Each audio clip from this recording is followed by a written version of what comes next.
It's on your computer, right?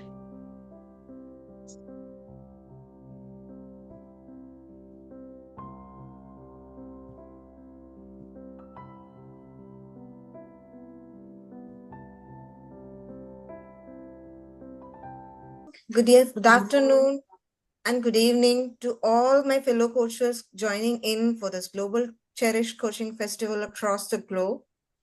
It gives me immense pleasure in welcoming you all for one another beautiful event being hosted by ICF Bengaluru chapter.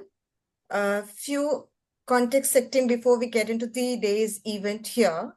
Global Cherish Coaching Festival is an initiative that's been designed to bring in coaches from around the world together to celebrate two important moments, which is ICF Global 30 years, as well as Bengaluru chapter's 10 years of being ICF chapter. As we live this Global Cherish Coaching Festival is all about celebrating transformative power of coaching across diverse cultures through free and interactive events designed to foster experiential learning and cross-cultural connections. And we take the pride and privilege to host by ICF Delhi NCR chapter and ICF South Africa charter chapter. And this festival is on from 15th of February and will be going on till February 19th.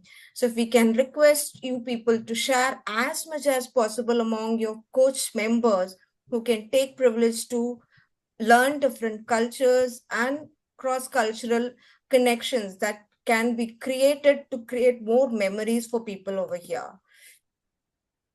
And with today's event right now is from ICF Bengaluru chapter. I take this moment to welcome the team of ICF Bengaluru Charter Chapter, along with the members and coaches of this community. A small introduction about ICF Bengaluru Chapter. This chapter was started in the year 2015, September 2015, and by the end of the year, it was reached the charter membership through activation, and by December 2015 itself, it became one of the ICF charter chapter community. Now, ICF Bengaluru chapter today is going to cherish everyone through their theme, which is who is listening. It is going to integrate the timeless wisdom rooted in Indic traditions into coaching. Listening is often discussed as a key skill in communication, yet its depth remains largely unexplored. In Indic wisdom, listening, which means Shravana, is not merely hearing words, but an immersive process of absorbing, reflecting, and internalizing knowledge. Ancient texts emphasizes the role of deep conscious listening in personal transformation, self-awareness, and meaningful dialogue. By integrating these principles and processes such as mindful attention, non-judgmental receptivity, and reflective inquiry, modern coaching and leadership can enhance the quality of listening. And this approach fosters deeper understanding, empathy, and connection, making listening not just a skill, but a transformative practice. Today's session will help us to understand how deep listening enables us to internalize and also understand some of the pitfalls of listening. Before we head on to the event, just a quick thing. I'm handing it over to Shanti Sharma from ICF Bengaluru chapter to start off with the event. Over to you, Shanti. Thank you so much, Indu. I'll again say good morning, good afternoon, good evening, wherever you're joining from. So happy to have all of you here. It is an absolute honor to be here at the Global Cherish Coaching Festival, a platform that brings people together, coaches together to connect, learn, and grow through this creative and experiential sessions that we've been experiencing and will continue to experience. We celebrate coaching as a powerful unifying force, one that transcends across cultural and contextual differences to make a lasting impact. And as Indu has already mentioned, this year is particularly special because we celebrate a significant milestone, ICF's 30th anniversary later in the year. For 3 decades, ICF has championed the power of coaching to, live its vision of making coaching an integral part of transforming societies. How ICF does this is by advancing coaching excellence, impact, and value worldwide. We at the Bengaluru chapter have been very fortunate and humbled to be a part of this journey for the last decade, 10 full years. Adding to these celebrations, again, as Indu mentioned, I'm privileged to share that ICF marks its 10th anniversary as a charter chapter in India. This milestone reflects the incredible dedication our coaching community in this region particularly shares towards nurturing this community. I'll share about our achievements a little bit shortly, but first, let's kick off the session. And I have the pleasure of inviting Rashmi Shetty to say a few words before I hand it over to you. You might wonder, why Rashmi? Well, beyond being an inspirational leader, she now serves on the chair of the global board of the ICF Foundation, making her the perfect person to set the tone right for this gathering. A little bit about Rashmi before I call her on. Rashmi is the founder, director of the Third Eye, and comes with an eclectic mix of experiences, such as experiences as a popular speaker, radio jockey, coach, facilitator, and a visiting faculty to many colleges in India. Her master's in public administration. She started off teaching before she moved to different sectors and roles. Today, a voice coach for C-suite leaders globally across sectors. She is also an award-winning podcaster. Very happy and humbled to have you on, Rashmi, to talk to us about, of course, the 30th anniversary of ICF Global and the power of coaching. Over to you. Thank you. Thank you so much, Shanti. And first and foremost, congratulations on organizing this Global Cherish Coaching Festival, to each one of you who's part of it and everyone who's participating in it. It's amazing when so many chapters world over come together. Now, we all know ICF's journey over the last 30 years has been amazing. Today, our reach is 157 countries with more than 60,000 plus members. And with such a global reach, we celebrate, we reflect, and we embrace this gold standard in this 30th year. But what we are focusing also at the global level is to set a path for the future of coaching. So when we are talking about building a legacy, it's all about looking forward to evolve and to the evolution of coaching, and also making sure that the vision is set. As somebody who entered coaching and the coaching world more than a decade ago, it was relatively nascent in India at that time, and it was the suggestion of a mentor. So I did not have much of an idea of what coaching is when I signed up. But what I loved once I got into it was the internal journey that each one of us takes when we get on the coaching journey. And the awareness that we have of the self and the amazing journey that I personally was on was beautiful, because at that time, it was a global platform on which I had done my coaching journey. It was very clear to see that many of my classmates, global, and who I was peer coaching, were all very similar in the way we thought. Borders, of course, as we call as countries, where only man-made was very, very evident. And that separated us. Essentially, we were all the same. And this is where I saw the East and the Western philosophies finding commonality through coaching. Then on, I was hooked. I realized that it's very easy when we are in self-acceptance as coaches. And the universality of this is where the commitment of the coach stems from. So when we accept that divinity within us and connect to the divinity within each one of us that we all carry, magic happens. And this is where my personal hashtag, the voice in me, evolved. So the voice coach that I call myself is more about connecting inward to all the leaders that are in the radar of my coaching. Today, we are celebrating 30 years of ICF, and Indic Wisdom, as Shanti said, Indu said, is what we are celebrating. There are certain elements that I would like to touch on Indic Wisdom. And for example, what I'm taking today are the Mahavakyas. The four Vedas that India has as her ancient tradition is an very, very ancient text.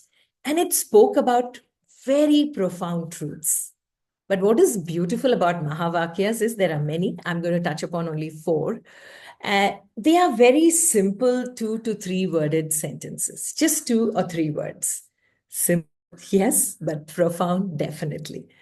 English somewhere doesn't have a justification for the exact transliteration or translation of the words that are used. So what I will be sharing are loose translations. So if you take the word Mahavakya itself, it's known as the great statements. And it is these statements that somewhere pushed me to understand that coaching integrates all of this so beautifully. So these great statements, Maha is great and Vakya is statement. So these great statements from the Vedas are what we are going to see today. And it's just like 4 of them that I'll be touching upon, using very simple translation for the ease of explanation. So when we go, there are 4 Vedas, Rig Veda, Yajurveda, Samaveda, and Atharva Veda. So when we talk about Rig Veda, the Mahavakya from the Rig Veda is Prajnanam Brahma, which is consciousness is the Brahman. Samaveda says it in the most popular verse, Tat Tvam Asi, that thou art. And when we talk about Yajurveda, it is the popular Aham Brahmasmi, I am the Brahman.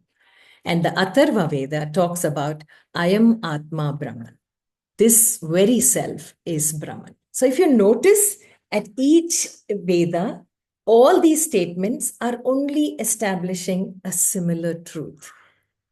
And I was so fascinated as a little girl when I was introduced to this. I got into it when I took Sanskrit as my language in college.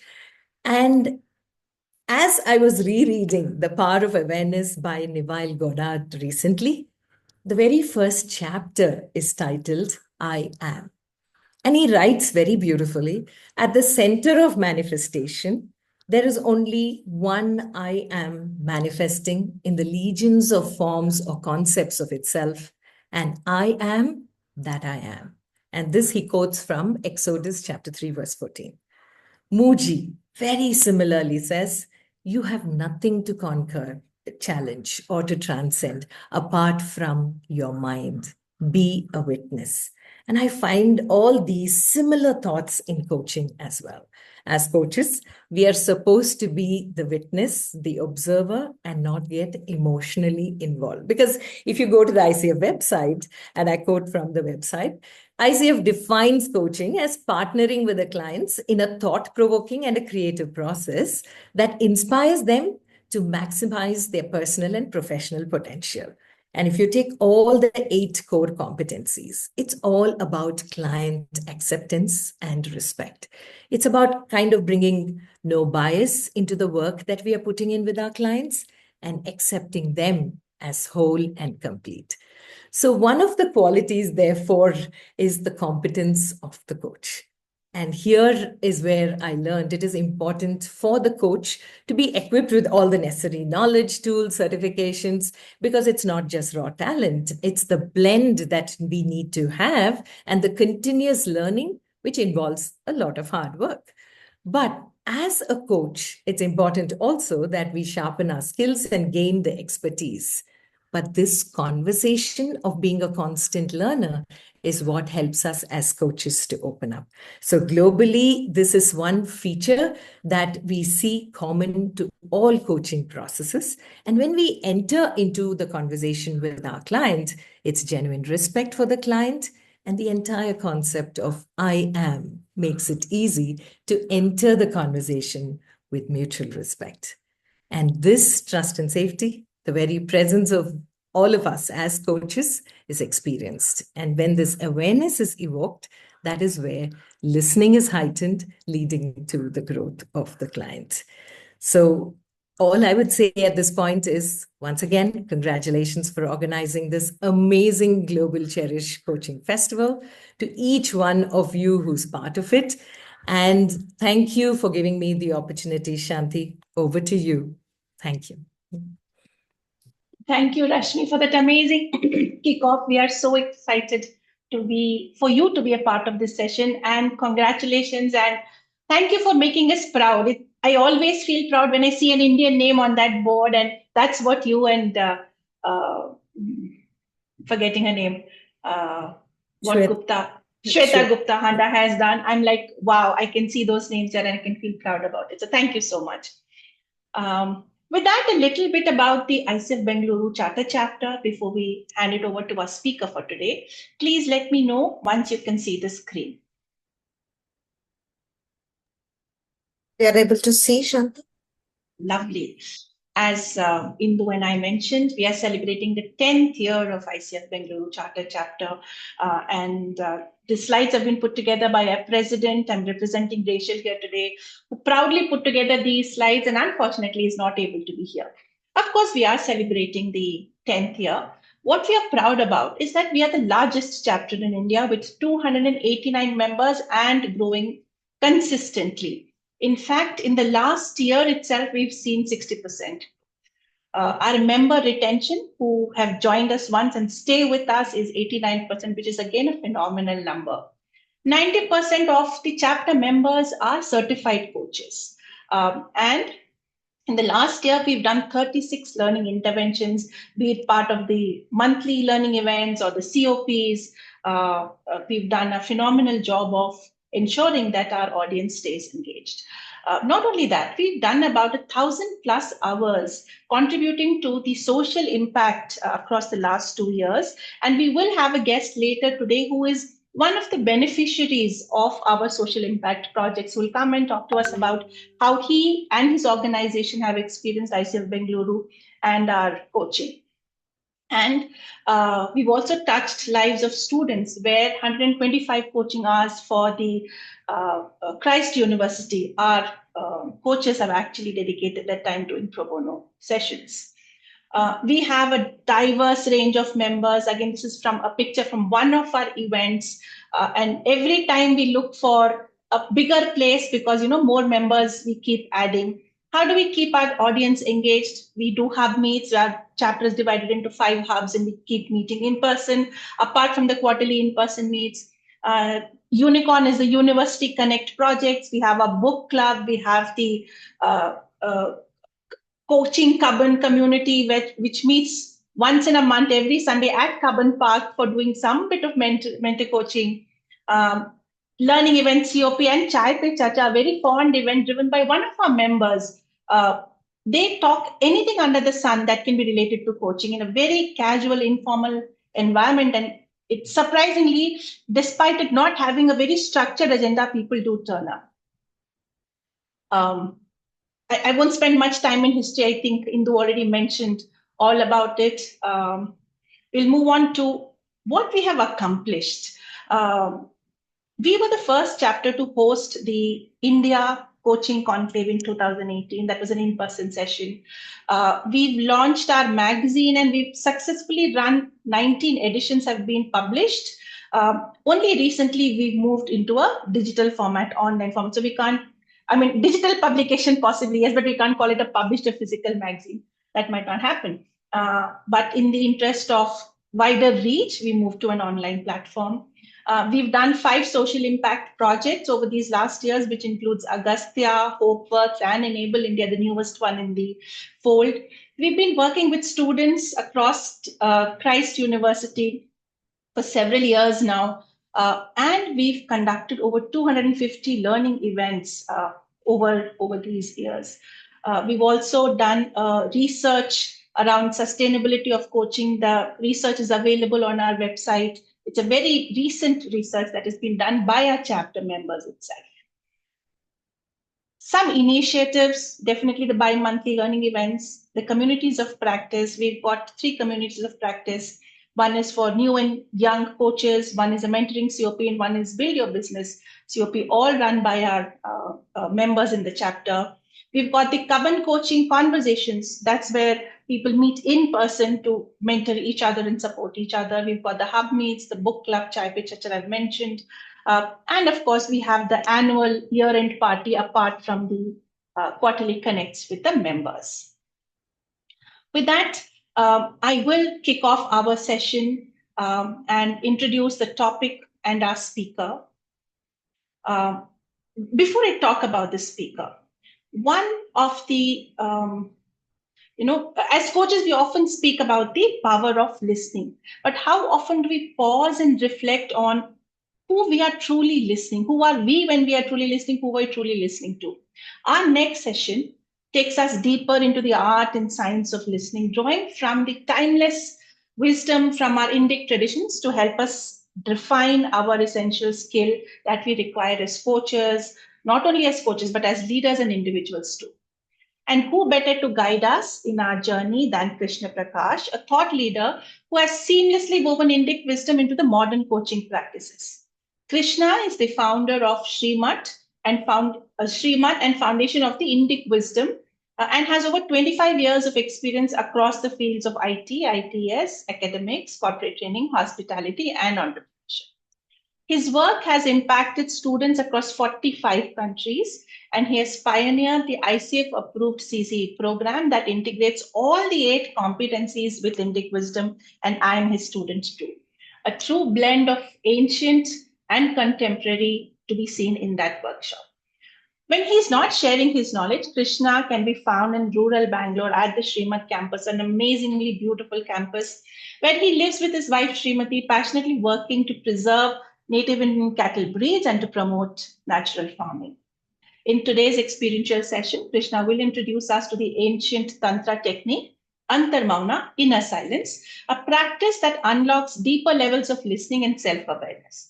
By the end of this session, you will not only have discussed, reflected, and explored listening from an Indic lens, but you will also walk away with a personalized to-do list of how to apply these insights into your coaching practice today and beyond. So get ready to immerse yourself in this transformative learning odyssey, and please put your hands together to welcome Krishna. And over to you, Krishna. Thank you.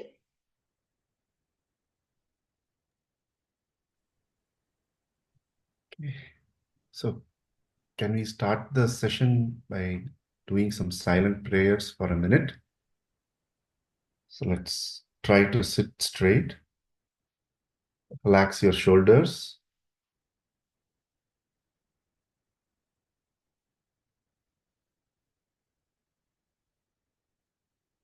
With a gentle smile, you can close your eyes.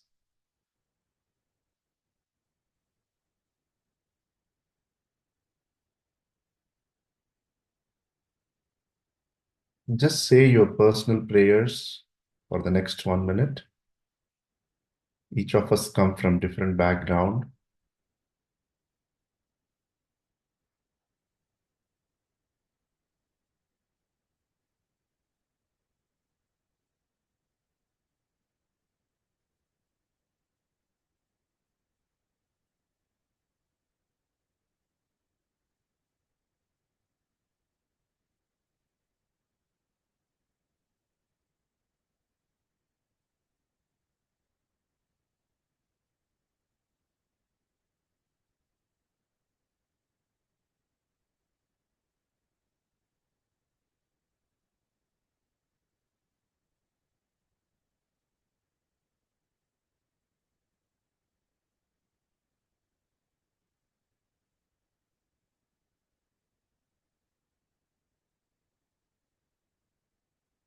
And once you are done, a few blinks, you can open your eyes. See. So my namaskara to each and every one of you. It's an honor to represent my home chapter, ICF Bengaluru Charter Chapter. And as it has the South Africa and the Delhi Charter chapters for coming up with this innovative idea. I'm a little, because I see my senior here from the Delhi chapter. I hope she doesn't drags me after the session. Okay. So we all did our prayers, right? Who was listening to your prayers? Don't need to answer. Just think about it. One is you as a personality, and the other one, the reality to which you prayed. And Rashmi beautifully set the tone by saying, in appearance, it is two, but in essence, we are one.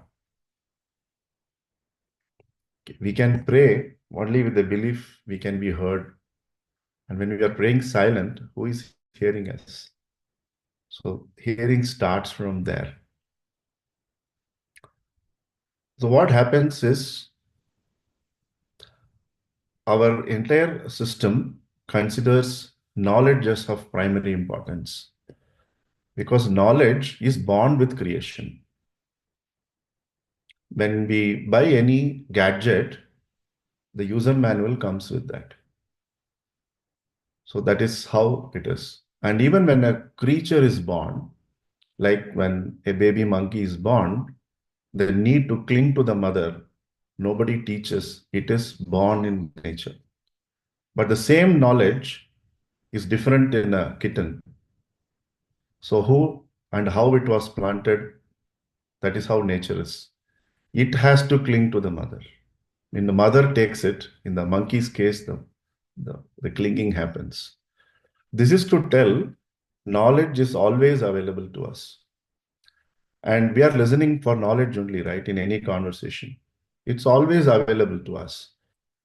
But if we expect that it should reach us in only this way, that is where our filters come in. So before getting into this, the word knowledge, when we say in our Indic way, it is called Veda. Veda is one, but classified as four. This is what we have to clearly understand. Knowledge is always one humongous large thing. It is classified as four based on the need and the purpose, like how you would classify a book into chapters. And there are three attributes given to knowledge. The first attribute given is it is apaurushaya, meaning it is not of human origin. So how can we understand knowledge is of not human origin? Is just reflect on the examples given on cat and the monkey. If we go by Darwin's theory, monkeys came before us, though we don't subscribe to such views in the tradition. So who taught the baby monkey to hold its mother? That means knowledge is not proprietary of ours. Humans are incidental to the process. We as a species are incidental to the creation. So moment there is a creation, there is knowledge. This is like moment there is a client sitting before, they are embodiment of knowledge. We only assist and enable them to discover the knowledge, what is required for them. And we only need to have the knowledge of how to enable them discover that knowledge. Does that make the connect? This is why knowledge is apaurishaya. We have not done anything for that knowledge to happen within the client. We only enabled a proper circumstance, enabling the safety and all the other things. So they started to open up. Then the second quality of knowledge, that is Veda, is Ananta. Anta means it is end. No, Ananta means the one without an end. This is why when you explore during the session, what started off as an agreement statement would have been just a starting point to reach the original agreement statement also. Because even the client who has prepared so well that I am going to discuss this today, based on the way our presence and our questions, they may go deeper. Again, we didn't make any effort. We just showed up and we are there. And again, we connect it back to what Rashmi said. We see them and us as non-different. That is the original equality. They may see that we are a coach, we are credentialed, we are PCC, MCC, ACC. At the end of the session, there is no result. All CCs are like cement concrete only. There's no result. So the A, P, and M has no meaning there. So we are very clear that we are non-different from the client. They have all the prerogative to think what they wish to think about us. Okay, so this is about the Ananta. How much ever you wish, you can keep getting. And the last quality is Anadi. Where it started, nobody knows. This is why preferably we refrain from asking a why question in our conversation. Because why is knowing a story which the client already knows, and it is only a normal nosy curiosity, unless it is very essential. Even when you can keep going on in the why. So the Japanese have this 5 whys of asking and getting into a shop floor questioning, right? So this is how we can derive benefit from understanding the Indic wisdom basic precepts, because Veda is the foundation of Indic wisdom, and Veda means knowledge, later classified as 4 books because they existed before even being classified by Krishna Dvaipayana, who got the name Veda Vyasa, because Vyasa means compiling, Veda is the body of knowledge. So it existed even before he compiled. This is what we need to understand. Then any knowledge system has 3 attributes. The first attribute is it is apaurushaya. We are incidental to the process while the knowledge is happening, but the knowledge is always there. It's not of, we didn't create it. Second, it is ananta, infinite, and anadi, the one without a beginning. So this is how we understand the person who is sitting before us is an embodiment of knowledge. They are just waiting to unfold themselves in just because of our presence and a few pariprashna questions. Is it okay? Any observations? Okay. Now, why this topic becomes important and why we may be having a advantage. See, I'm using the word why 2 times because you can, like onion peeling, you can keep going on in this research. One of the reasons is knowledge was handed over to us in the tradition called Shruti, meaning we listen to the teacher and then passed on that knowledge. So my teacher calls Veda as Shruti Bhagavati. She reveals all that we need and all that we don't know also. So the very basis of knowledge transfer from time immemorial, not just in India, across the globe, happened due to listening ability. So this is inherent in any human being. We need to tap, and we are, those of us having the roots in India, we are fortunate because those systems still exist here for us to cross-check. So by nature, we have to understand we are born listeners. We need to only remove the filters which are disallowing us to be a great listener. The way we are in our mother's womb is actually mimicking our ear. Have you observed? Because a lot of mothers in the group, you know that. If you see the difference between the way your ear is structured and the child is residing in mother's womb is almost similar. And the child also grows only by sounds, the listening, what's going in and around. So first is we need to conclusively establish that all of us are born listeners and born to listen. This has to be clearly understood. Okay. Now, the next level.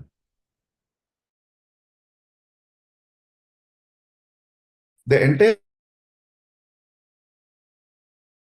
Brahmasmi, Ayamatma Brahma, Prajnanam Brahma, Tattvamasi. Correct? These Mahavakyas or for PhD students. It is like researching and figuring out drinking water is good for us. But if someone goes and tells a child, every day have 2 liters of H2O, what will the child know? Child is finding it difficult. It will say, give me jal, pani or water, right? So what the tradition has done, one set of people who preserve the purity, they were pursuing this pure knowledge like today's PhD and researchers. The other side, the applications started to happen. So we can broadly divide the entire texts and knowledge as Shruti and Smriti. Shruti, the Vedic texts which are heard, Smriti are the way that can be applied in the times we live in. Okay, this is one classification. Second, these 4 Mahavakyas, the way we understand to them is slightly different, and I'll take it up a bit later. Generally, how are we tuned to listen? When we were children, many of us here have heard bedtime stories, right? So what will happen? They will say one word of a story and give us one morsel of food. They will show the moon and they will again give some more food, right? We have been giving and we have been given also. Both has happened. So what happens is we just get into that story. We become one of the people who fought with a particular king, say Rama against Ravana, or we fought with Kauravas or against Kauravas. Whatever stories we listened, we became part of that story. Today, neuroscience is calling that as neural coupling or neurocoupling, meaning the moment someone shares a story, it is quite natural that we become part of that story. It's absolutely natural. This is why sympathy, empathy, compassion, love, everything starts happening. It didn't happen before the person spoke. Once it starts, these things start welling up from within, because by nature, we relate with people. We like talking. Okay? And this neural coupling or neurocoupling has been studied extensively starting from Princeton University. We start relating, and the age vanishes, the gender vanishes, we become part of that story. This many times happens in crucial conversations, and we get carried away with the story. It is like we had a moral story in a class. We heard the story and forgot the moral. So when we approach listening in the form of Katha Shravana, Katha is story,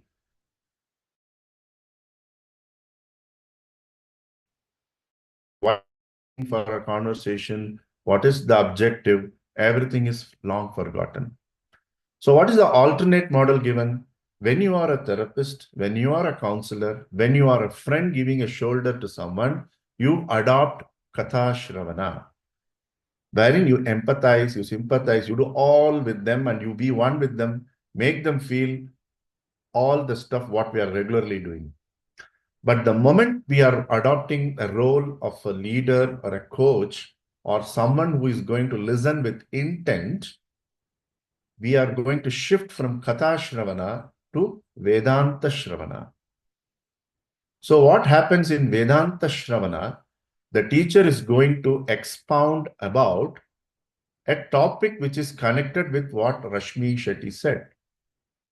The topic of any Vedanta Shravana will ultimately be connected to discover who am I. It is an unknown territory. So what you do generally when you charter into an unknown territory? Any of you would like to unmute and share?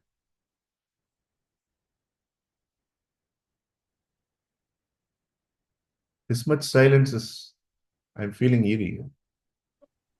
Might be a space of fear, not willing to step in, or, maybe that uncomfortableness. Anyone?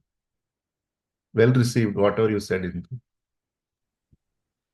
We fight, flight, or freeze. I mean, we either resist it or we kind of use our best to be able to counter it, or we just want to disconnect from it as much as possible, because the brain's natural tendency to kind of want to be safe and move away from any kind of danger, resistant.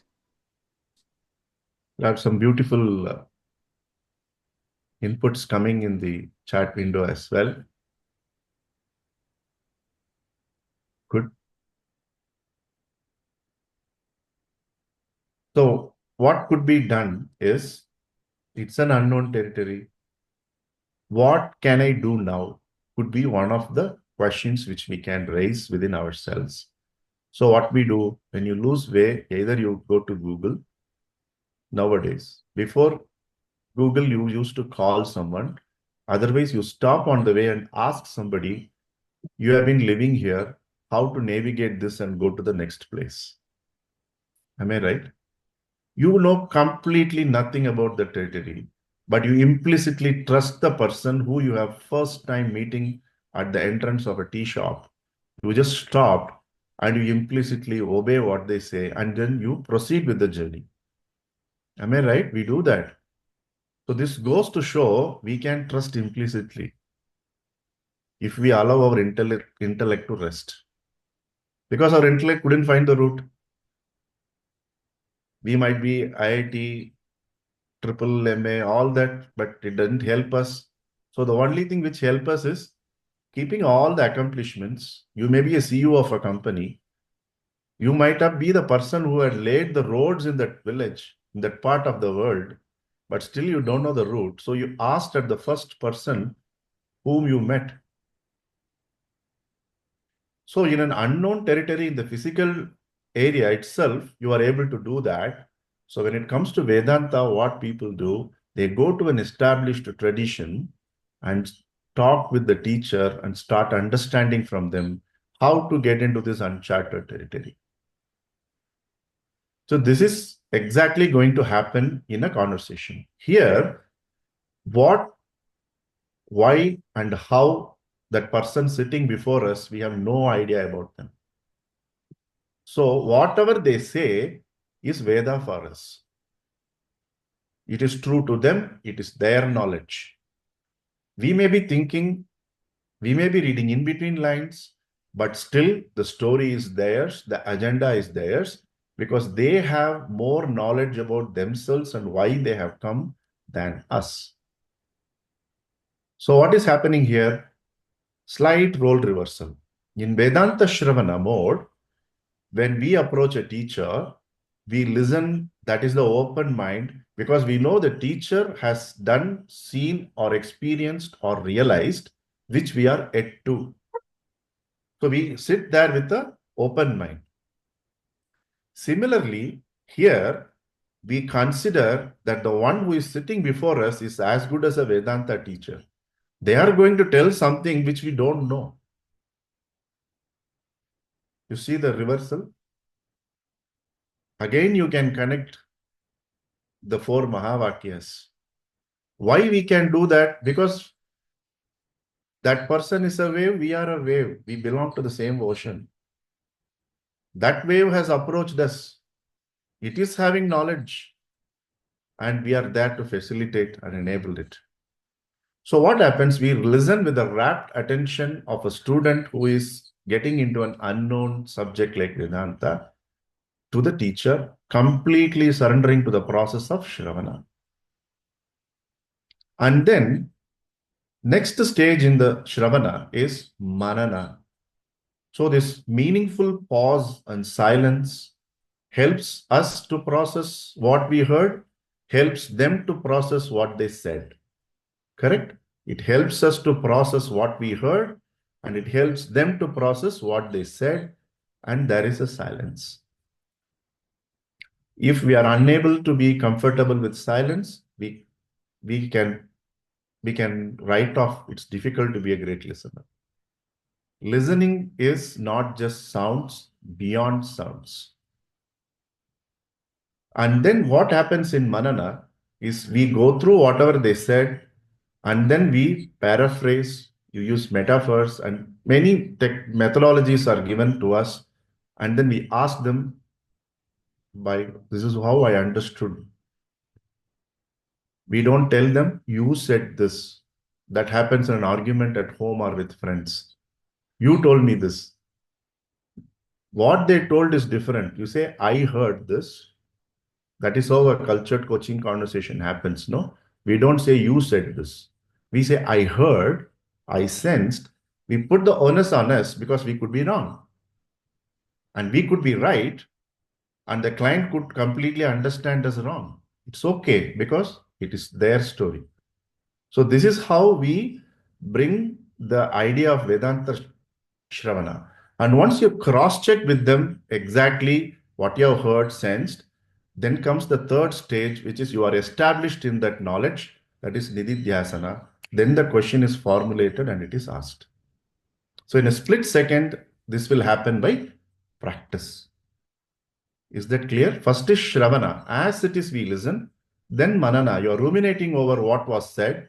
And then you cross-check and you confirm, like how you do in the Vedanta class. You listen to the teacher and the teacher says something. It is syncing with your logic, you leave it. It's not syncing, then you ask, till now my understanding was this, but you said this, help me to reconcile. Like how we ask a teacher, we ask the client, please help me to reconcile. What is this happening? We do that, right? And then once we are clear, this is where we are, grounding is strong, then we ask the question. So this is how, in a nutshell, Katha Shravana is our nature. Because we live as society, community, as friends, we immediately jump to sympathize, empathize, be compassionate, shower love. All that will happen. It is quite natural. But we say, right now, my role is not a friend, philosopher, or a guide, nor a counselor, therapist, or a mentor. We are playing the role of a coach, so that coachness has to come, whether I am a coach or a leader or a family man. When you want to bring that coachness there, we shift from Katha Shravana, which will help, which will enable that neural coupling. We don't want that coupling to happen. We move into Vedanta Shravana and enable the right listening to happen. Is it okay? Yeah. Any observations?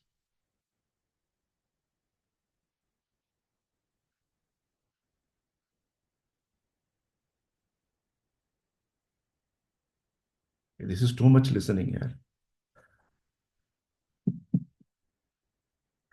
Okay. So now, this is the like bird's eye view, right? Veda and the types of listening, and we are born to listen. This is given. Now, the role of Tantra comes in. We understood what has to be done to become a better listener. This is the beauty of the Indic wisdom. It not only gives you the philosophy, it gives you the tools to realize and experience that philosophy in this very life. So we call our philosophical systems as darshana. Like mandir mein, you have darshan. Darshan means you can see it for yourself. So how to see it for yourself that you are able to do Vedanta Shravana? Now we fall back on the Tantra process called Antar Mouna. Okay, first is we got the what. What I have to do, I have to be happy. How to be happy, many of us don't know, right? So the Vedanta will say your true nature is happiness, and it will give you a path of how to reach there. Same way, what is there, we got the idea. What is to be done, we know. How to become proficient in listening is by following a simple process from Tantra, which is re-established and reintroduced by Swami Satyananda Saraswati of Bihar School of Yoga, because it's the duty to give credit to the great master, because of whom we have 6 stages in Antar Mouna, out of which we are going to handle the first stage today. Is it okay? Yeah. Now let us take, say, 3 minutes. All of you have your pen, paper, pad, some gadget. Okay. So whatever you think about you, please write it down. I am this, I am that. Who are you?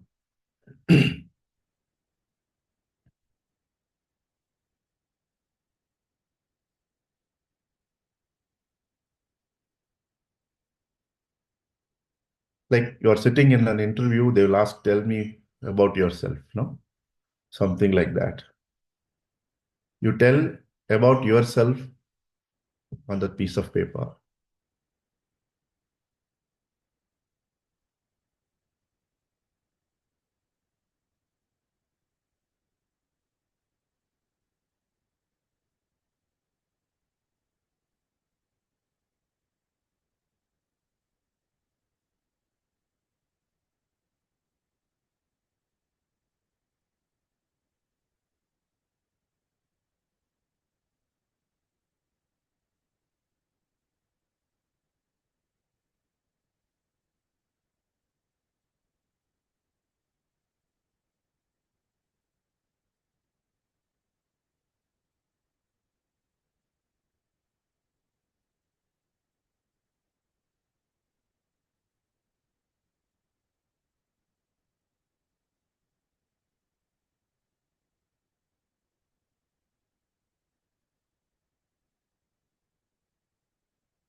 One more minute. Don't worry, like college exam, nobody will come and take your sheet. Take a minute to complete.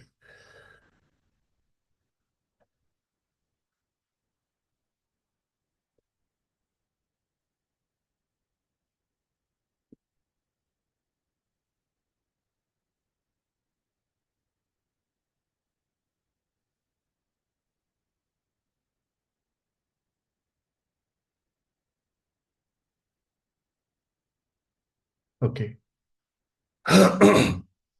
So whenever you get time, you keep developing this, because even now we have 74 of us in the meeting. 1, 2, 3, 4, 5, 6, 7, 8. 8 of us are on visual mode. Out of 74, in that Nita is proxy. Now she has come. Okay, that's fine. The advantage of being online is you will not come and slap me, though. You are there and I am here. So I can pull.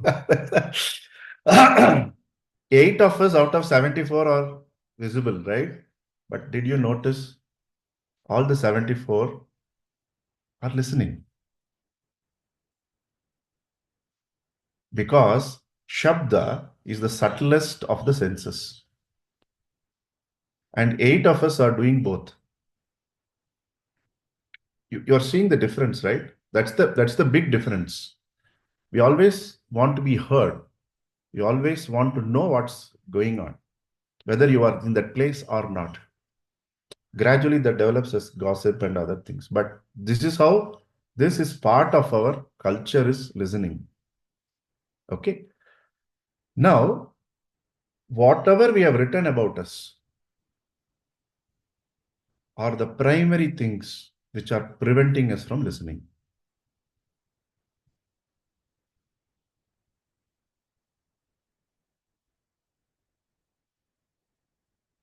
This you can reflect when you have your time. Whatever we write about us is a differentiation. The differentiation prevents integration. Mathematically telling this.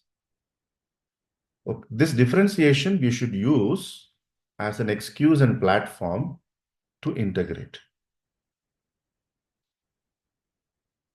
Is it okay? This is one very, very foundational thing which is taught to us, that whatever we think we are, is it in a subtle way coming on our way to be present completely.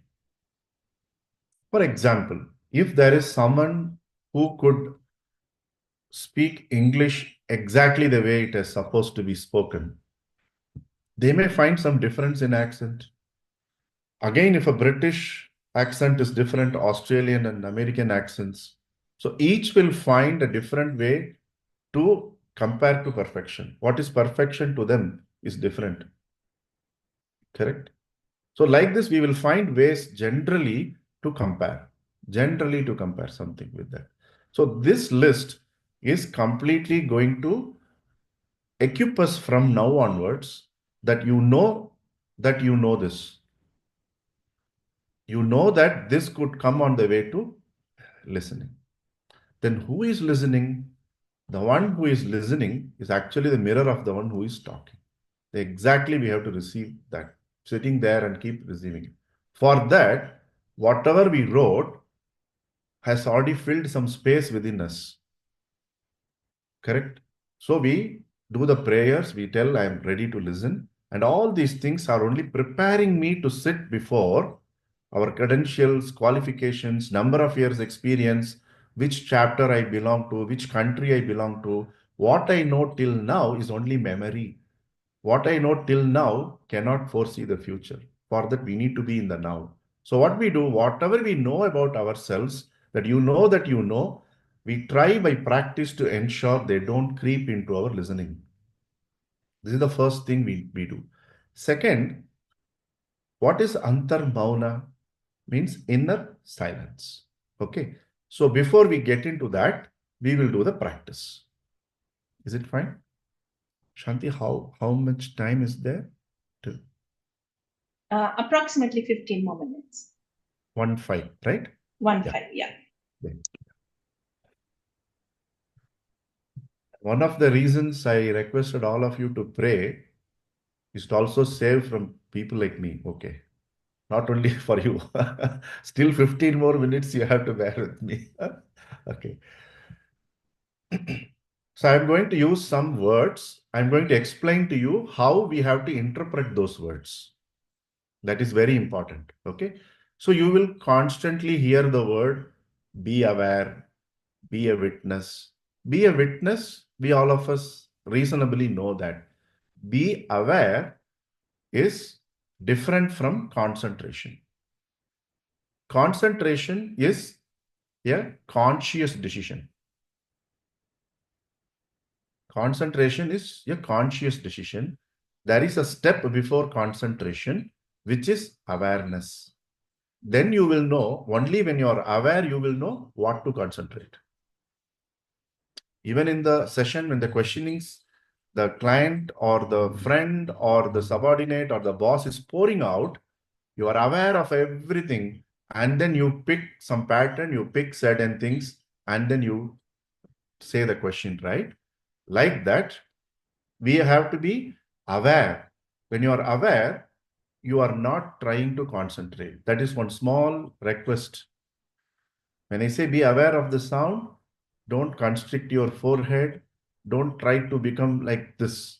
It will become, body will become tighten if you try to do something. But in a relaxed, you are in your natural state.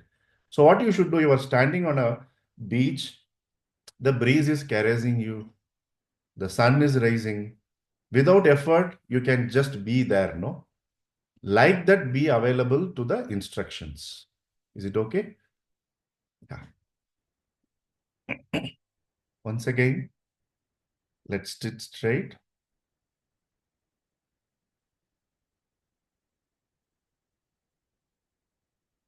And eyes closed.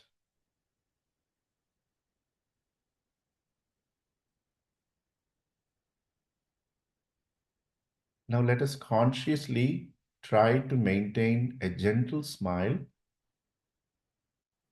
A gentle smile first helps us to stay in the moment. Second, it prevents us it doesn't allow the wrinkles to form on the forehead, or it will not allow you to concentrate. It will allow you to be in the moment.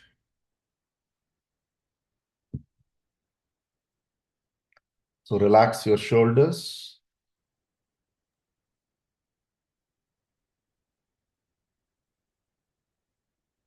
And with a gentle smile, just be present as a witness to the sound or sounds around you.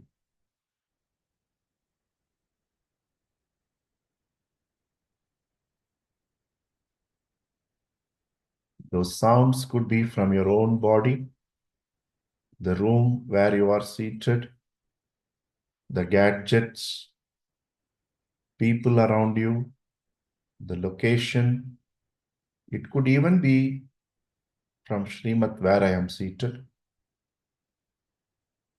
So as a witness with a smile, let's just be in the present moment and observe the sounds.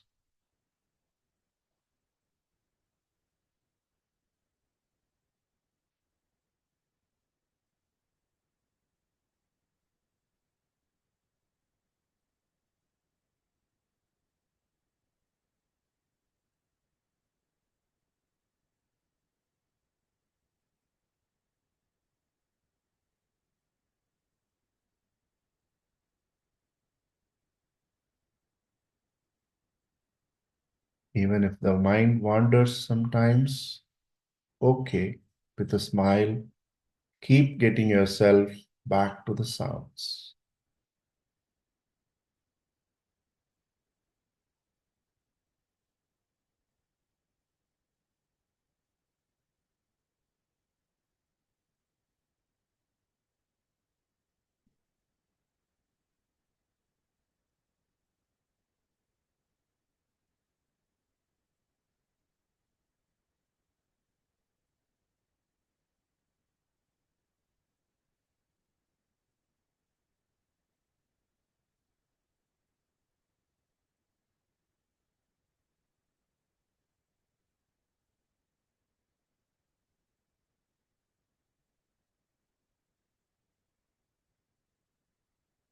Just rub your palms, generate some heat.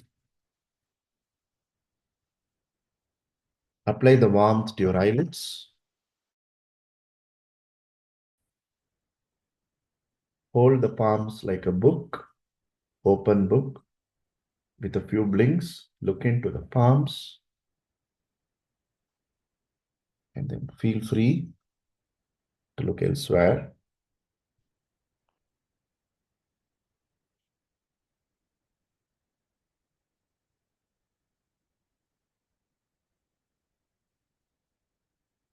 So the sounds are the subtlest of the five senses we have. In the order of subtlety, I would now try to inform you. Please note it down, because the exercise which we are going to do now and implement in the practice session, the base is this particular activity, which is called sense profile. We are going to make our sense profile, and this is like an ongoing journey. Every day it may change, every season it may change, but we need to keep ourselves abreast with our sense profile. It's something like your CIBIL score. With every transaction, it will change. Correct? So we have to be consciously updating this sense profile. So from the subtlest to the gross, let me share with you. So you make 5 rows and 4 columns in a paper. 5 rows, 2, 3, 4, 5, and 4 columns. 5 by 4 matrix. So the left top you can write as the sound. The next is touch. Second row you can write touch. The third row you can write form, F-O-R-M. The fourth you write taste. Fifth you write smell. Those of you who are aware of Hindi and Samskrita, it is Shabda, Sparsha, Rupa, Rasa, Gandha.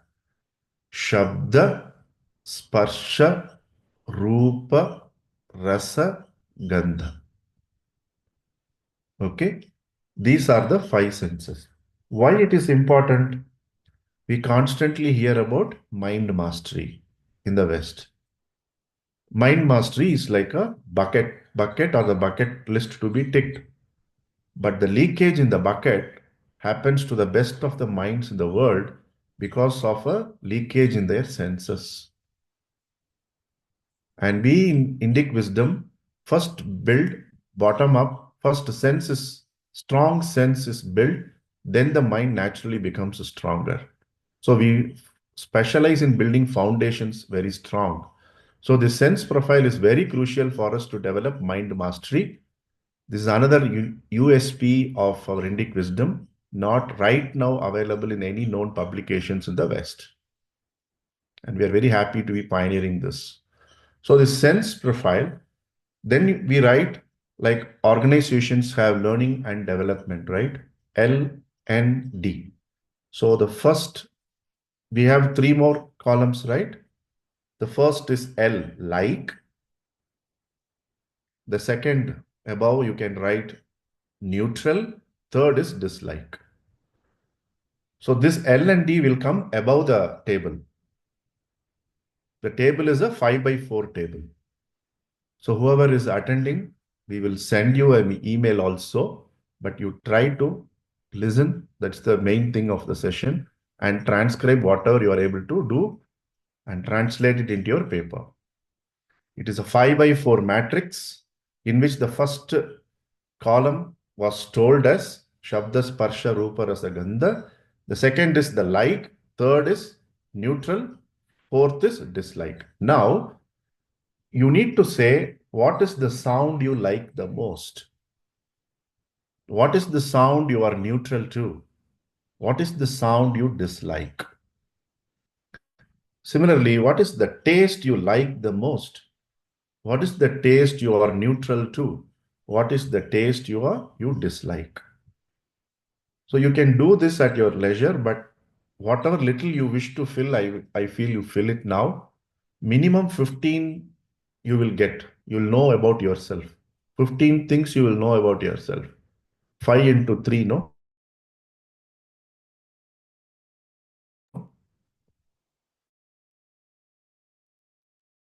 If any of you feel I have to say it again, please unmute and ask.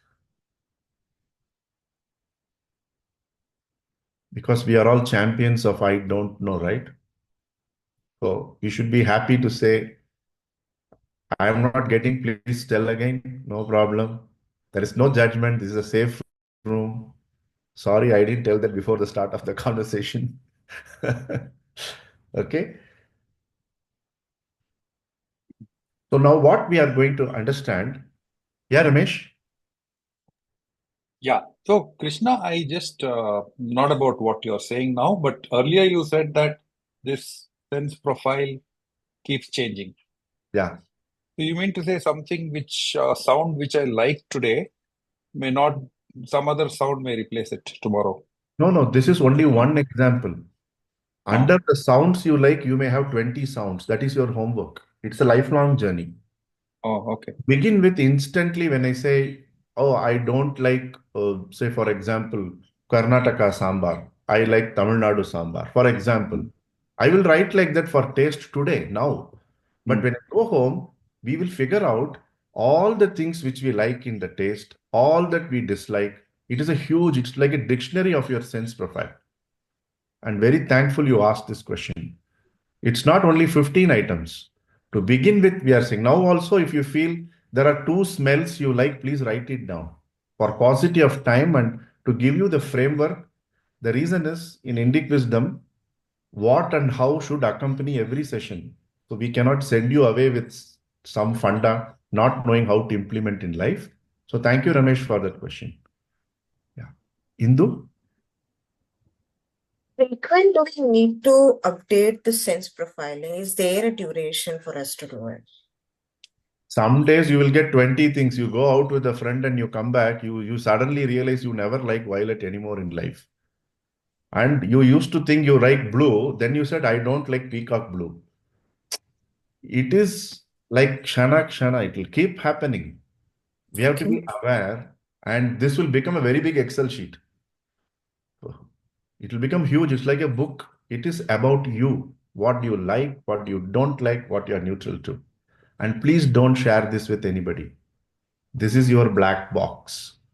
It could jeopardize relationships. It is your journey of discovering who is listening. Your partner, your friend, your child is not part of this session. Your closest friend is a closest friend, so be it. This profiling on any exercise generally given in Indic Wisdom is personal to you. So customized. The framework is general, content is personalized.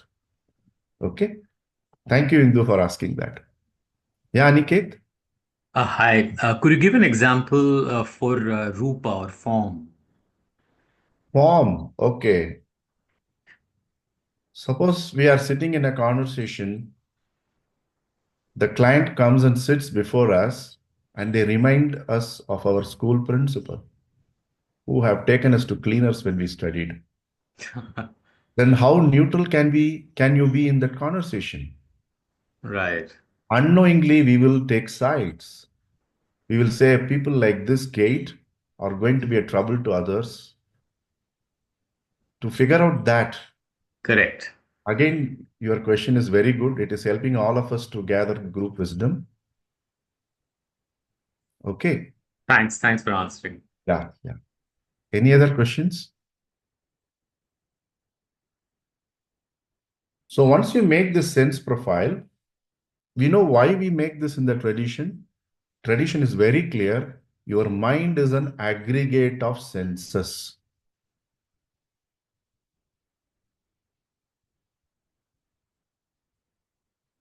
Unless we are clear reasonably with our sense profile, which upsets us, for which we get attached to, okay, we will never be having a balance of mind, which is actually yoga. And we will never be able to dexterously be involved in that activity. Again, another definition of yoga, it is yoga karmasu kaushalam. That which is stopping you from being dexterous and excellent in the job in hand, the source is your sense profile. Then the second definition is samatvam yoga uchyate. The balance and the stability of the mind. All that which is preventing you can be found, the roots can be found in your sense profile. So with these two only we get into any conversation so that we can move from Shravana, Manana, Nididhyasana. So using these concepts, we are going to make this profile. Is that clear? And please remember, generally the programs done from Bangalore and from Srimat also, we don't keep anything here. Please don't treat this as a master class. There is nothing left over in this topic. Whatever has to be shared will be shared fully because we treat you as us. That's it. Okay, so this is the basic concept with which we have to keep growing in listening skills. Over to you, Shanti. Thank you so much, Krishna. Despite the fact that I've heard you so many times, I've been a part of this content so many times. I think I loved listening, practicing all over again. Thank you so much.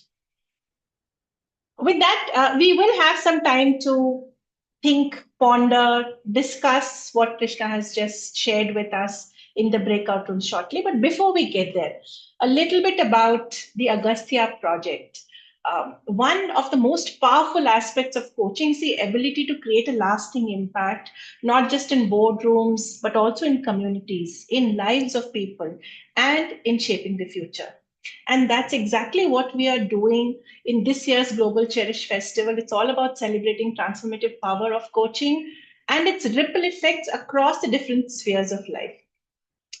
I am going to talk about, and we also have a guest here who's going to share the impact that the coaching program has created. But before we get there, let me introduce the organization for which we did the impact program through a short video. Please bear with me as I share my screen with sound. Yeah, it's a longish video. I will share the link in the chat. I'm going to play the first minute and a half, and then we will get going.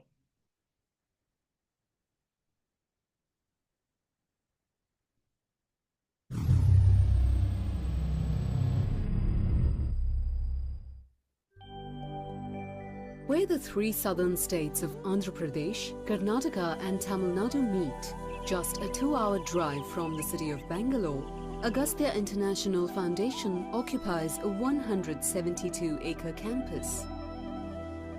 This campus is the main hub for mobile labs that take lessons in science, math, ecology and art to village schools and communities.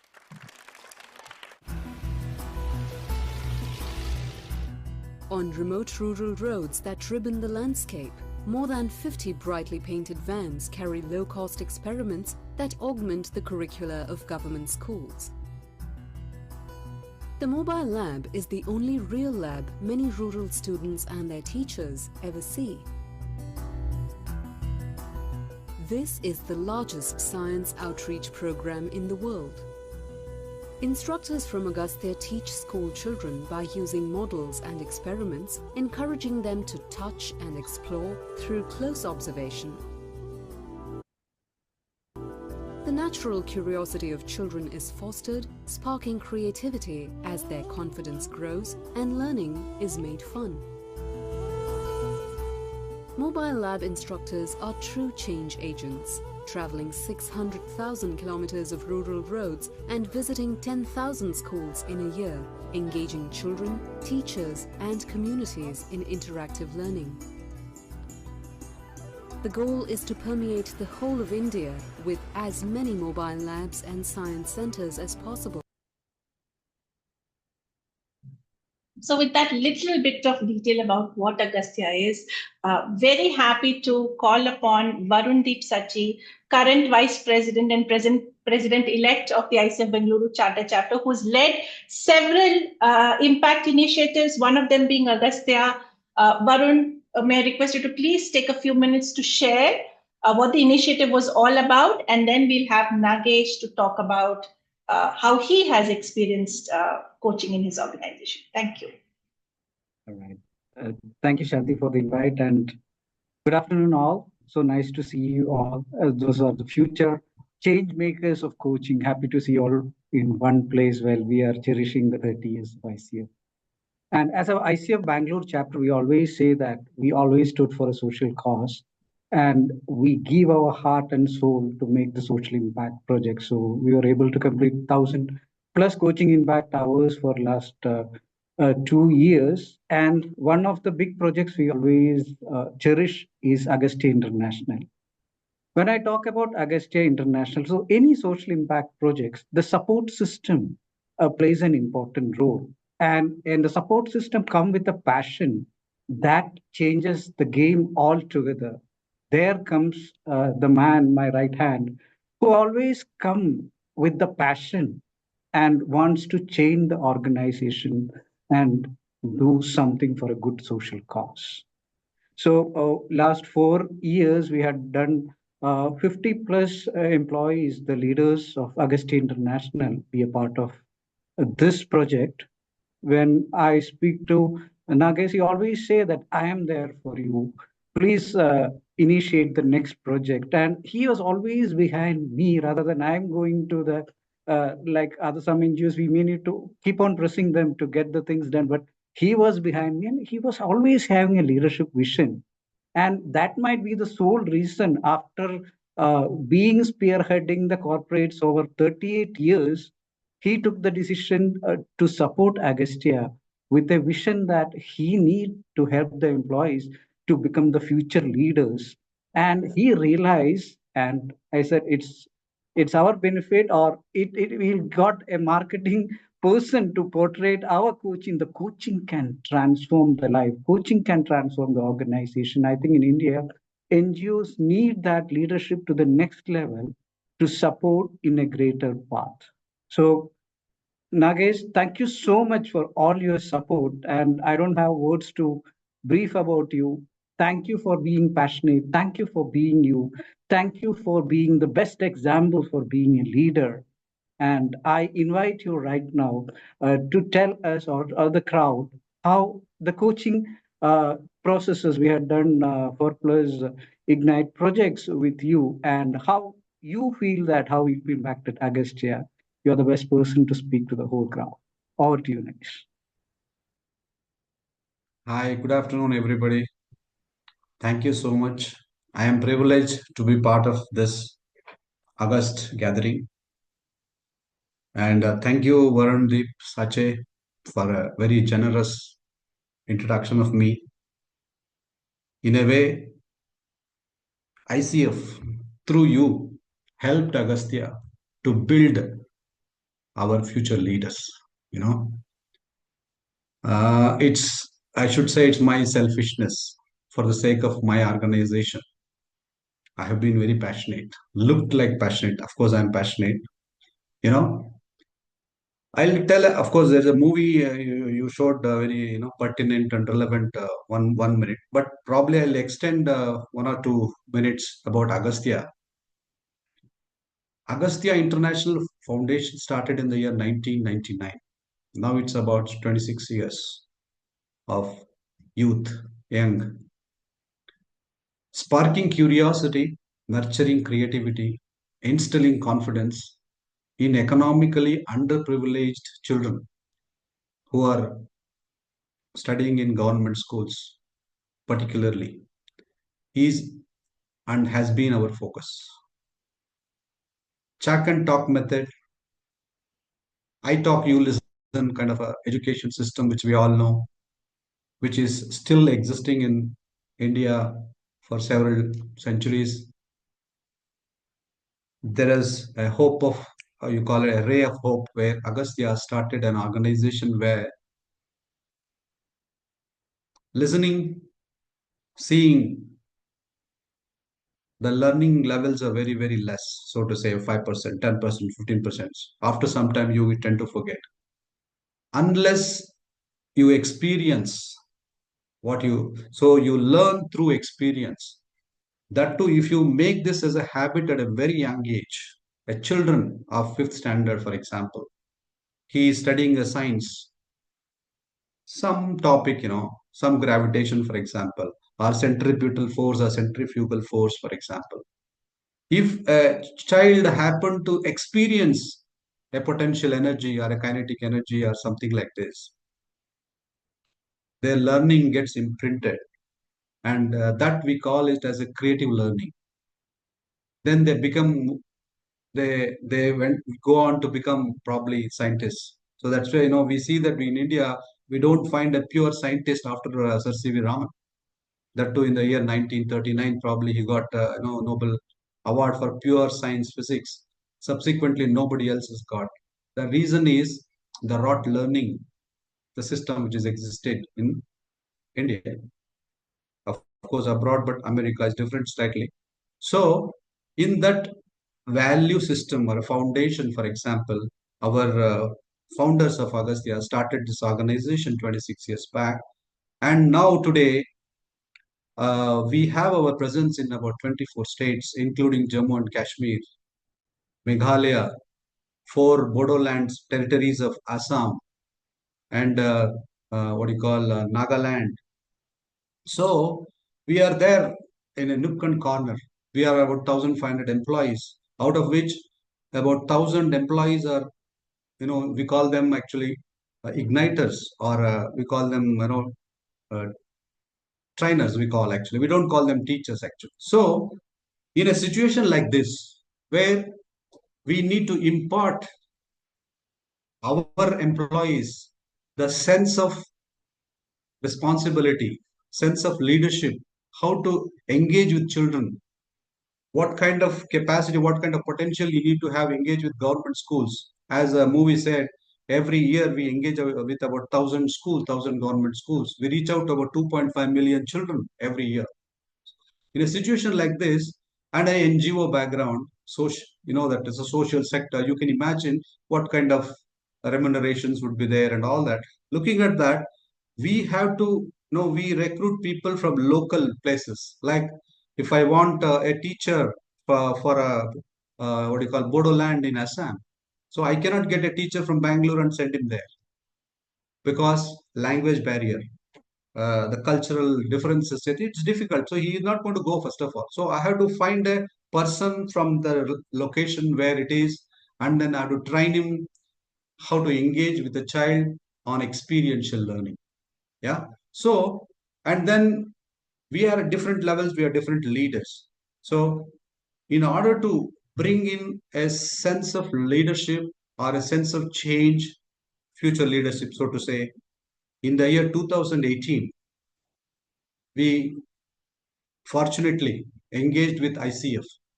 So when I came first of all, when I came in contact with ICF, when they say coaching, I thought coaching is some. See, although me being a corporate guy, worked in cement industry for 30 years, so probably I may not be able to answer your question if you ask me what is 53 grade cement. But I'll be able to say just joking. So, but after working so and back in a corporate, sorry, social sector. See, I came to social sector to do seva, service, where our Krishnan and Shetty, they all talked about spirituality. I really enjoyed the sessions actually. Probably I would like to be in touch with Krishnan outside of it. So, coaching, when Varun Deep is very supportive. I cannot find a person like Varun Deep. In fact, anytime I ask for anything, he's ready. See, at a time, 25 of our future leaders are engaged for coaching in the year 2022, 23, and all ICF has a very systematically designed protocol, you so to say, or SOP, you say, standard operating procedure, and starts with filling up application, then setting the objectives, and then having an initial conversation, and then kick off sessions. All that it's a very systematic and very professionally managed. So that's what I would also say. Agastya is one of the professionally managed NGOs in India. I would like to say that. So when I found ICF, I mean, I'm so happy. I was so happy to engage with people like Varun Deep, and then MGR was also there. Before Varun, MG was also there. MG Raghuraman. I don't know whether he's there today or not. So they're all, I can name the guys. It is all in my memory. All the coaches who are engaged with Agastya, I remember by names. So they are available to our coachees. So I am actually talking at two levels today. One as a coachee and also as a manager who managed, coaching between ICF and our upcoming future leaders. Yeah. So this every tenure was for 6 months. Every month, one or two sessions. We had two sessions in a month. They said two sessions could be too frequent. We need to give time for them to what you call introspect and or do all that homework which has been given and all that. But in a NGO, the level of cognition, so to say, cognitive skills, I would say on the lower side because they are all from countryside and language is a major barrier. So that is why I request Varundeep to have two sessions in a month, and they agreed for it. And I would say, uh, most of our regional managers from Tamil Nadu, regional managers from Andhra, their names are immaterial. I just after 6 months, there is a great deal of change in their personality, the way they start talking to us, talking to me rather. So I was in charge of operations. I'm in charge of operations for the entire India. So the way he was talking to me entirely changed. Entirely changed in the sense they are very uh, prioritizing. They prioritize things, what needs to be done first, what all that. So they all learned through this coaching, and different types of objectives we set in. Some of them were funny, in fact. because they wanted that. Like, I want to become a good cook. Somebody wrote like that also. Then I said, better you move on and go elsewhere to pursue this. So that also happened. And like that, that objectives, setting the objective. One of the reason, initially people like Varun Deep and Yatin and all, they said very clearly. I'm also, since I'm from a corporate, I know exactly objective means what. It cannot be in the air. It cannot be a qualitative objective. There has to be a measurement. There has to be a time bound. So all these have been meticulously done for everybody in the organization, only because ICF are so serious about everything. They are so clear. They wanted this to happen. This is clarity has to be there. In order to this coach, of course, objective is okay, but what is the tangible results at the end of 6 months or 1 year? We also need to see after beyond coaching also. After beyond coaching, so we made all these coaching objectives as a individual development plan and part of our performance appraisals. So in that way, ICF played a very big role in creating future leaders in Agastya. I know I can keep on talking for another half an hour probably, but I don't know. I know Varun has given me only 7 minutes to talk and a QA. So probably if time is over, I'll just stop and take questions. Thank you so much, Nagesh. Yeah. Any questions for Nagesh or Varun?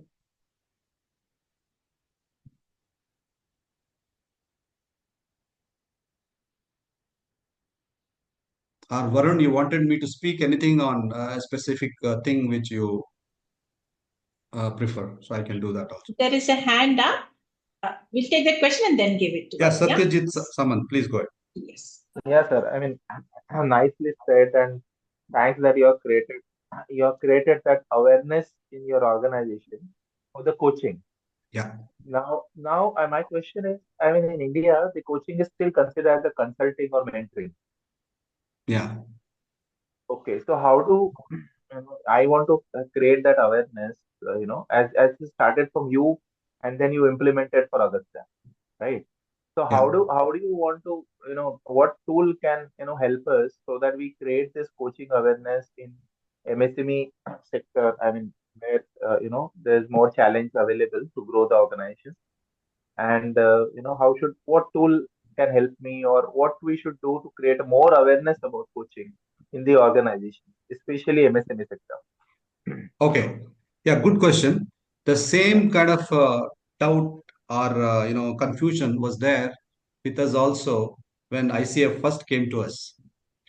And they took a session with all of us when we decided these are all the guys who are going to be coached under ICF.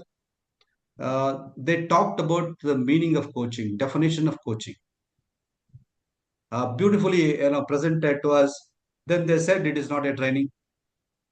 Then they said it is not a tutoring, and they said it is not a mentoring, and they said then it is not a counseling, and then they said no, it's not a orientation, tutoring. Also, all those whatever we thought, transfer of knowledge, nothing.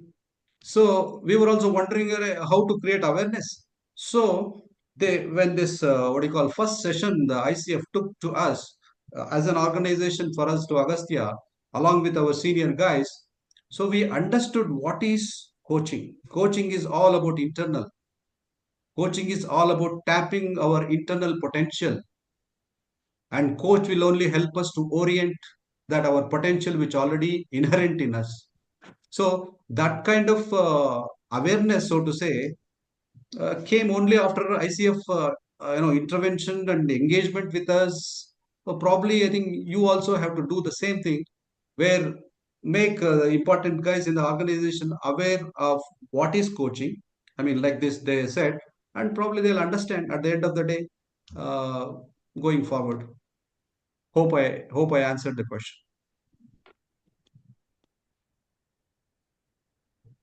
We have Ranganatham also put up his hand. Yeah, Ranganathan sir. GV. Good afternoon, Nagesh sir. Good afternoon. Since you said, I want to see your face also, sir. Thank you so much.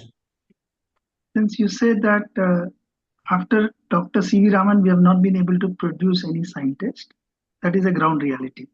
And you're also saying that we are not able to reach the students in the government schools to teach them what is actually science because they don't have a feel for that things. That is where you are able to bring in through your science mobile labs. And now you also find that resources from different states, because they have to be culturally aligned, language has to be aligned, you have a challenge to pick up the right talent. Because they may not have the requisite qualifications in terms of masters in science or something like that. But more important is they have to be the change agents. So how do you see this journey so far? Since you've been a 26 plus years organization, and then this coaching intervention has happened for the last 7 years. Can you just share with us what is uh, the roots you have already planted? Where is the shoots and what is the early signs? So that for the benefit of people like me and for the benefit of others on this thing, the great work you're doing. That's the reason I just want you to share with us that. Yeah, beautiful question. Excellent question. Very relevant question. You know, building Agastya from the year 1999 till date, we are reaching out to 2.5 million children. Has not been easier or has not been as we thought, whatever success we are seeing now, without sound foundation of what needs to be imparted to children relentlessly. When I say relentlessly, there has to be a change every year. We need to, adapt ourselves to the new technologies around. You call it as digital and various other things. That we all know when that big endemic happened. Sorry, pandemic. How we had to manage. We being guys who are always have to be engaged with the children. So totally it was cut off for 2 years. How we managed is a different story. Probably we can talk about it at some other form. But to answer your question, we have a department called IMT.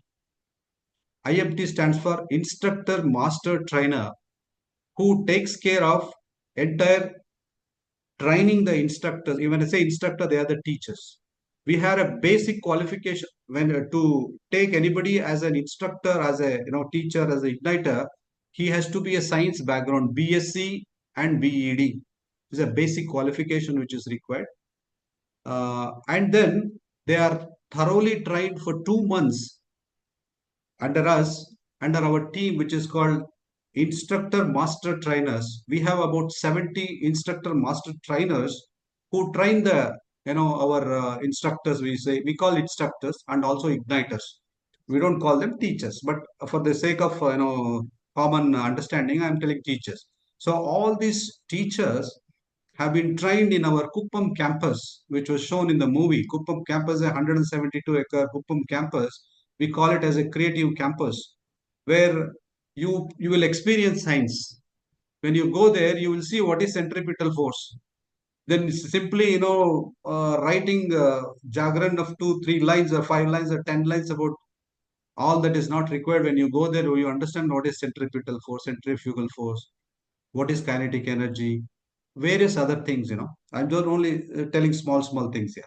So all this how to use various the demonstrative equipments which we use in the class, how we need to explain, how we must allow children to ask questions. So there is a when a teacher stands in the class, he is not a teacher, he is a friend. The kind of the concept, the values, on that only we build them, we train them. 2 months they rigorously undergo, whether he is from Assam, Meghalaya. We have IMTs from those kind of states only. Otherwise, it will not be able to. The Bangalore IMT, say IMT instructor master trainer, a trainer from a Bangalore probably find it difficult to train a guy from Assam because he doesn't know language. So naturally, we have identified these trainers from across states wherever required to be done, and they will teach in their local languages. At the end of it, the local schools, probably English may not be there. We only have to teach in local languages. So to that extent, this language barrier is taken care, and all these IMTs, they are updated in a month, 2 months of training. Also, we give for IMTs also. That is, trainers also get frequent updation. So this training and development is a big part of this, this engagement with the children. Without that, it would be definitely we would have gone long back. So we have sustained the competitiveness with other various private guys, corporate guys who are running various, various organizations of this kind. But we sustain simply because we don't charge anything to school. It is all completely pro bono. And that is why when we say ICF is like, I should say God for us. For Agastya, ICF is like a God. They blessed us, and without any charges, they have trained our guys how to tap the potential within, how to guide themselves, how to, that's all things have been, yeah. Okay. Thank you, Nagesh. I will actually speak from the coach's perspective too. I think the coaches have been blessed to be able to partner with Agastya. Not only has it helped them in their credentials, but also hone their skills and get to experience such amazing work. In the paucity of time, Nagesh, there is a question in the chat. May I request you to respond in the chat itself while we proceed? Okay. Indu, you can start creating the breakout rooms while I just explain to people what they need to be doing. People will put you into breakout rooms now. Discuss what you've learned, how you're going to be putting it into practice in your coaching. Have you experienced what Krishna spoke about listening, about Antar Mouna today through the session? Have you experienced that earlier? What was the experience like? So let it be a sharing. We'll bring you back 5 minutes before 3:15. So that if there are any last words you would want to share with us based on the discussion, we'd be happy to hear. So in your breakout rooms, you will have about 15 to 17 minutes, and then we will bring you back. Thank you so much. Shanti will be creating 2 or 3 participants per room? Yeah. Okay.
Recording.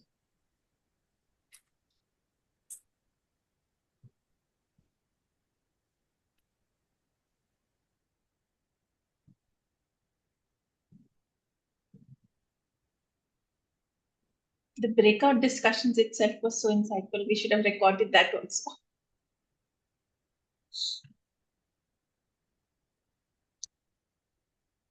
Welcome back. Welcome back.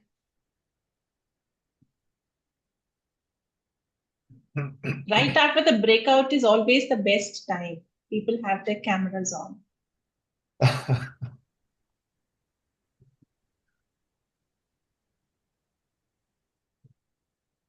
Are the rooms closed? People are still...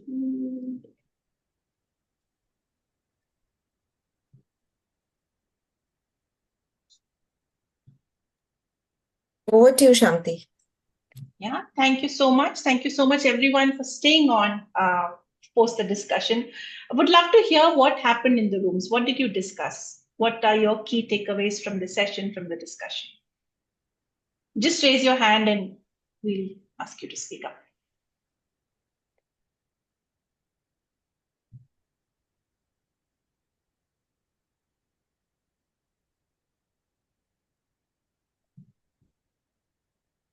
Krishna, what have you done? Everybody only wants to listen.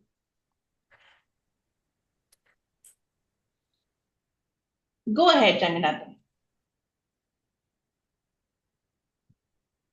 You're on mute.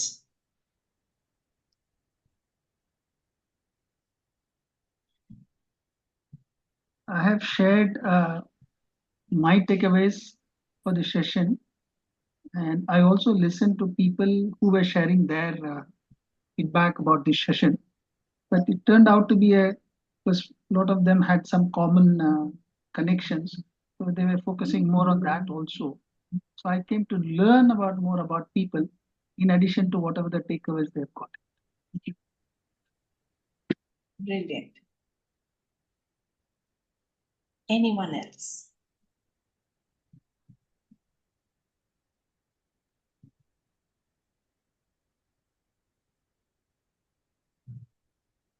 So we discussed in the room about the two aspects, I think. One was the real powerful way of learning about this listening once again, and this exercise. I think it will be done over a period of time.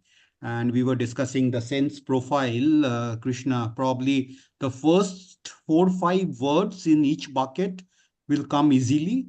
And then it will be an evolving journey to have those 15, 20, as you say. Yeah. And how that will be filled up, and then how you become aware of that at each time and try to think about that. So that was one. And then the other was whether we have experienced anything from the Vedic literature yet. Obviously, I have not done that. So probably that's an opportunity for me to dwell a little bit further. But Neha probably will do it a little bit more than me. That's what Neha said. So those were the things which we discussed here. Lovely. Good to know, Arnab. Arnab, and when I did it for the first time, I think the two, what I like and what I dislike, I think those came up very quickly. And the center column where I'm neutral, I hardly had anything. So yeah, totally related. It takes a long while to fill it up. Anyone else?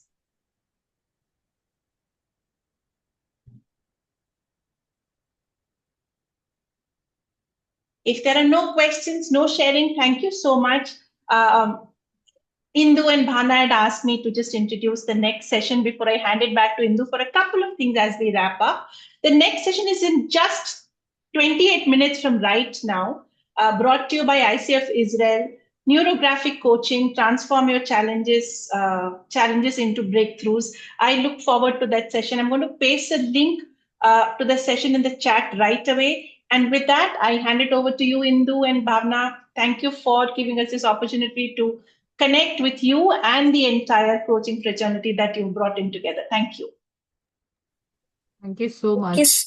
Thank you so much, Shanti. Thank you so much, entire ICF Bengaluru chapter, for taking up this event to such a soulful learning for the day. Thank you so much, Krishna, also for being here and sharing your wisdoms and knowledge with us.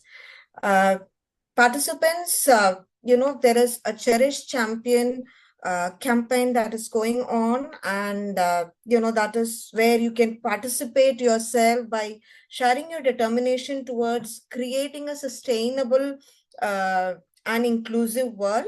So I'm just pasting the link for you to become one of the Cherish champions. In a way, just share your story in terms of how you would like to cherish something and take that determination to your next level. We are also running a cross-cultural survey which is talking about, how cross-cultural principles can help us to navigate through the coaching cultures. And I'm also posting the link on the chat box right now for you. Please share it with more people. And if you can also put your inputs to it, which will be very helpful for us. And it's very invaluable for us too. It just takes a shorter time for you to fill this survey. And the final findings of the research will be shared in the culmination event on February 19th around 6:30 p.m. in IST. Looking forward to meet you all on the other future events. As Shanti has shared, the next event is starting in the next 26 minutes, hosted by ICF Israel, and I'm looking forward to see you all over there. Thank you very much for being in this event, being present over here. Thank you, everyone. Appreciate it. Neeta, you're on mute. I always do this. Thanks. Thanks a lot, everyone. Wonderful event. Pleasure. Thank you. Thank you. Thank you, everyone. Thank you, Bengaluru. Thank you, everyone. Thank you very much. Thank you, Krishna. Thank you, Neha. Thanks for joining in. Thank you.